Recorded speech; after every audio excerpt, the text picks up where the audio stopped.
Things you might hear from other people. You don't need that. That's unnecessary. Do you really want to do that? That's gonna be so hard. Has anyone ever said any of those comments to you? And because you've heard those comments, you've actually played small in your life and with your dreams.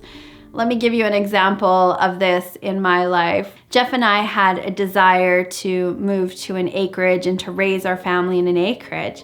And we were dreaming up our dream home, and we love to work out. So we wanted a nice exercise room, and Jeff wanted a music room where he could play music. And we wanted a place for our family to play and to roam. And we're dreaming this up, and we're feeling really on fire and excited about the possibility of building our dream home. We had somebody recommend an architect to us, and we had our first meeting, and we said, here's what we're thinking. We had our little napkin drawing, and she looked at that and she said, I don't know why anybody would ever want a house that big.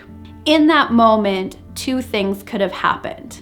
There could have been a collapse back where we went, oh yeah, you're right, that's not necessary, and maybe we should shrink it, and that would be more practical. And I've certainly taken that approach sometimes in my life, where I've shrunk my dreams because I thought it wasn't practical, it wasn't realistic, because of what somebody else has said to me. The other option in that moment was to lean in and say, we want a house this big, and here's what we would love in our home. And that's exactly what we did. And I'm so grateful that we didn't play small on our dreams because of somebody else's opinions. We went a little bit further down the process with this woman and eventually realized this wasn't the person we wanted building and designing our dream home and trying to alter our dreams. And so we decided to hire somebody new. And let me tell you what a difference that made. This new person that we were working with said, how big do you want your walk-in closet? And would you love this in your home? And would you love this in our home? And they had this expansive view of what was possible for us. Think about your dream right now, your goals. And are you in conversations about how could it be even bigger? How could it be even better? How could it even be more fulfilling? Or have you gotten into the pattern of where do I need to dial back?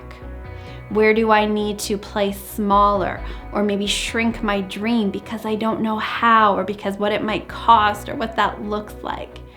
This is a great opportunity to check in and really ask yourself, are you playing too small?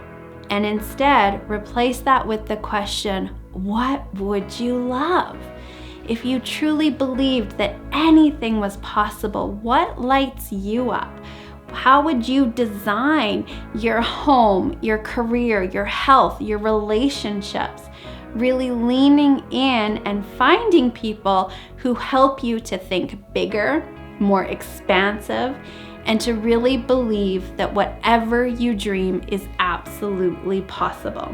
Next week, I'm very excited to be offering a masterclass on designing your dream, how to dream bigger, how to think bigger for yourself. Register for that if right now you want to lean into what's possible for you and for your life. Here is to you living a life you love.